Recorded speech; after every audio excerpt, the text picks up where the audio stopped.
Genesis chapter 16.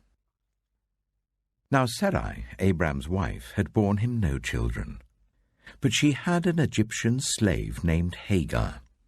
So she said to Abram, "The Lord has kept me from having children. Go, sleep with my slave. Perhaps I can build a family through her." Abram agreed to what Sarai said. So after Abraham had been living in Canaan 10 years, Sarai, his wife, took her Egyptian slave Hagar and gave her to her husband to be his wife. He slept with Hagar, and she conceived. When she knew she was pregnant, she began to despise her mistress. Then Sarai said to Abram, "You are responsible for the wrong I'm suffering. I put my slave in your arms, and now that she knows she is pregnant, she despises me. May the Lord judge between you and me." "Your slave is in your hands," Abram said. "Do with her whatever you think best." Then Sarai ill-treated Hagar, so she fled from her.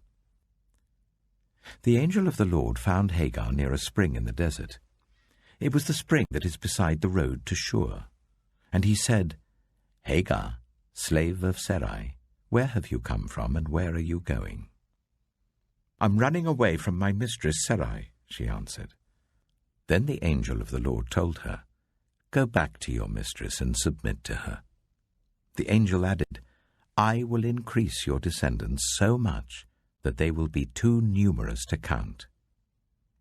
The angel of the Lord also said to her, "You are now pregnant, and you will give birth to a son. You shall name him Ishmael, for the Lord has heard of your misery.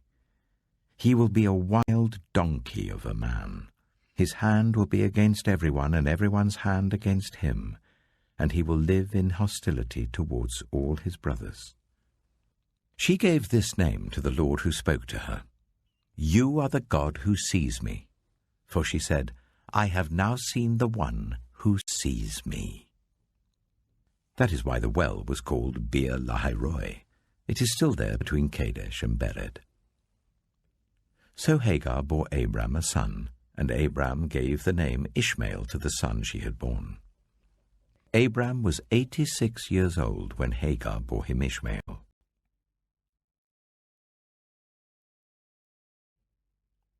Genesis chapter 17. When Abram was 99 years old, the Lord appeared to him and said, "I am God Almighty. Walk before me faithfully and be blameless. Then I will make my covenant between me and you, and will greatly increase your numbers." Abram fell face down, and God said to him, "As for me, this is my covenant with you. You will be the father of many nations. No longer will you be called Abram. Your name will be Abraham. For I have made you a father of many nations. I will make you very fruitful. I will make nations of you, and kings will come from you. I will establish my covenant as an everlasting covenant between me and you and your descendants after you for the generations to come, to be your God and the God of your descendants after you. The whole land of Canaan, where you now reside as a foreigner, I will give as an everlasting possession to you and your descendants after you, and I will be their God." Then God said to Abraham, "As for you, you must keep my covenant, you and your descendants after you for the generations to come. This is my covenant with you and your descendants after you, the covenant you are to keep. Every male among you shall be circumcised. You are to undergo circumcision, and it will be the sign of the covenant between me and you. For the generations to come, every male among you who is 8 days old must be circumcised, including those born in your household or bought with money from a foreigner. Those who are not your offspring, whether born in your household or bought with your money, they must be circumcised. My covenant in your flesh is to be an everlasting covenant. Any uncircumcised male who has not been circumcised in the flesh will be cut off from his people. He has broken my covenant." God also said to Abraham, "As for Sarai, your wife, you are no longer to call her Sarai. Her name will be Sarah. I will bless her and will surely give you a son by her. I will bless her, so she will be the mother of nations. Kings of peoples will come from her." Abraham fell face down. He laughed and said to himself, "Will a son be born to a man 100 years old? Will Sarah bear a child at the age of 90? And Abraham said to God, "If only Ishmael might live under your blessing." Then God said, "Yes, but your wife Sarah will bear you a son, and you will call him Isaac. I will establish my covenant with him as an everlasting covenant for his descendants after him. And as for Ishmael, I have heard you. I will surely bless him. I will make him fruitful and will greatly increase his numbers. He will be the father of 12 rulers, and I will make him into a great nation. But my covenant I will establish with Isaac, whom Sarah will bear to you by this time next year." When he had finished speaking with Abraham, God went up from him. On that very day, Abraham took his son Ishmael, and all those born in his household or bought with his money, every male in his household, and circumcised them as God told him. Abraham was 99 years old when he was circumcised, and his son Ishmael was 13. Abraham and his son Ishmael were both circumcised on that very day, and every male in Abraham's household, including those born in his household or bought from a foreigner, was circumcised with him.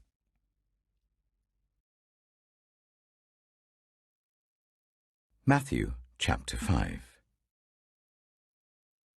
Now when Jesus saw the crowds, he went up on a mountainside and sat down.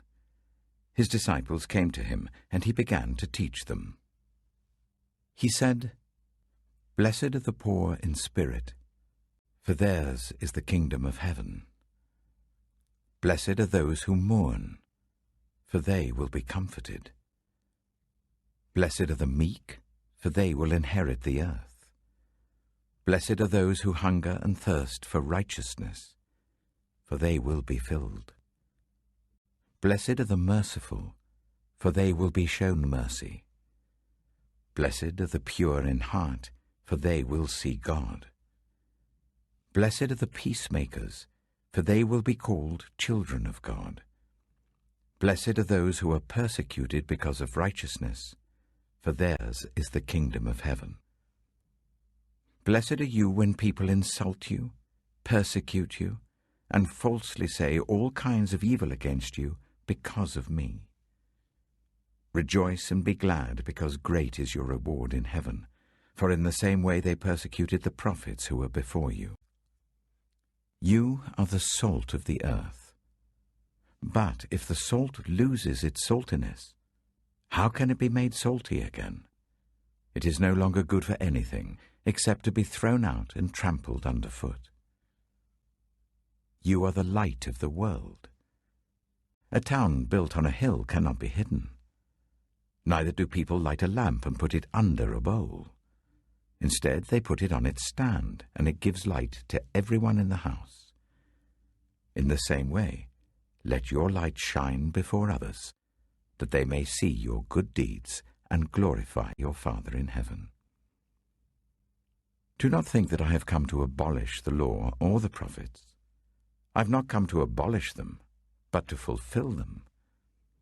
For truly I tell you, until heaven and earth disappear, not the smallest letter, not the least stroke of a pen, will by any means disappear from the law until everything is accomplished. Therefore, Anyone who sets aside one of the least of these commands and teaches others accordingly will be called least in the kingdom of heaven. But whoever practices and teaches these commands will be called great in the kingdom of heaven. For I tell you that unless your righteousness surpasses that of the Pharisees and the teachers of the law, you will certainly not enter the kingdom of heaven. You have heard that it was said to the people long ago, "You shall not murder, and anyone who murders will be subject to judgment." But I tell you that anyone who is angry with a brother or sister will be subject to judgment. Again, anyone who says to a brother or sister, "Raka," is answerable to the court, and anyone who says, "You fool," will be in danger of the fire of hell. Therefore, if you are offering your gift at the altar and there remember that your brother or sister has something against you, leave your gift there in front of the altar. First, go and be reconciled to them. Then come and offer your gift. Settle matters quickly with your adversary who is taking you to court. Do it while you're still together on the way, or your adversary may hand you over to the judge, and the judge may hand you over to the officer, and you may be thrown into prison. Truly I tell you, you will not get out until you have paid the last penny. You have heard that it was said, "You shall not commit adultery."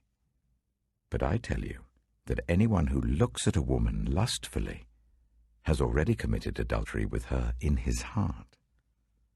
If your right eye causes you to stumble, gouge it out and throw it away.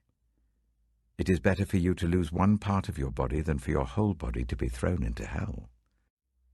And if your right hand causes you to stumble, cut it off and throw it away. It is better for you to lose one part of your body than for your whole body to go into hell. It has been said, anyone who divorces his wife must give her a certificate of divorce. But I tell you that anyone who divorces his wife except for sexual immorality makes her the victim of adultery, and anyone who marries a divorced woman commits adultery. Again, you have heard that it was said to the people long ago, "Do not break your oath, but fulfill to the Lord the oaths you have made." But I tell you, do not swear an oath at all, either by heaven, for it is God's throne, or by the earth, for it is his footstool, or by Jerusalem, for it is the city of the great King. And do not swear by your head, for you cannot make even one hair white or black. All you need to say is simply yes or no. Anything beyond this comes from the evil one. You have heard that it was said, "Eye for eye and tooth for tooth." But I tell you, do not resist an evil person. If anyone slaps you on the right cheek, turn to them the other cheek also. And if anyone wants to sue you and take your shirt, hand over your coat as well. If anyone forces you to go 1 mile, go with them 2 miles. Give to the one who asks you, and do not turn away from the one who wants to borrow from you. You have heard that it was said, "Love your neighbor and hate your enemy." But I tell you, love your enemies and pray for those who persecute you, that you may be children of your Father in heaven.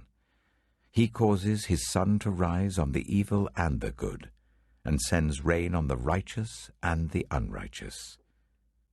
If you love those who love you, what reward will you get? Are not even the tax collectors doing that?